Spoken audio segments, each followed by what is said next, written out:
শীঘ্র ফলদায়িনী মাতা তারা সিদ্ধেশ্বরী মহারানীজিকে প্রত্যেকে দর্শন করুক। মাতা মহারানীজির কৃপা প্রত্যেকে পাক।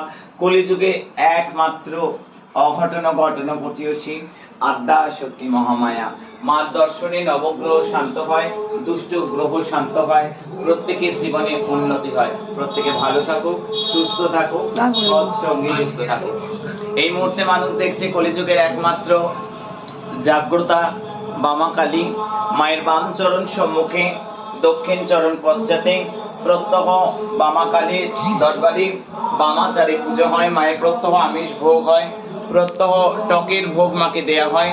এই মুহূর্তে যারা দেখছে, যার কাছে আরজি লাগালে আরজি তৎক্ষণাৎ দেবে স্বীকার করেন, ভক্তাভীষ্ট প্রদান করেন, জটিল কঠিন রোগের নিদান করে দেন দেবী। যার কৃপা করুণায়, যার আনুকূল্যে, যার কৃপা অনুকম্পায়, কৃপা কটাক্ষে ভক্তের ঝুলি ভরে যায়। যাকে যে দরবারে মানুষকে আলাদা করে পয়সা খরচা করতে হয় না, যে দরবারে এলে মানুষের মনোকামনা পূর্ণ হয়, যে দরবারে কোনো প্রণামী পাত্র নেই, সেটি বামা কালী সরকারি দরবার।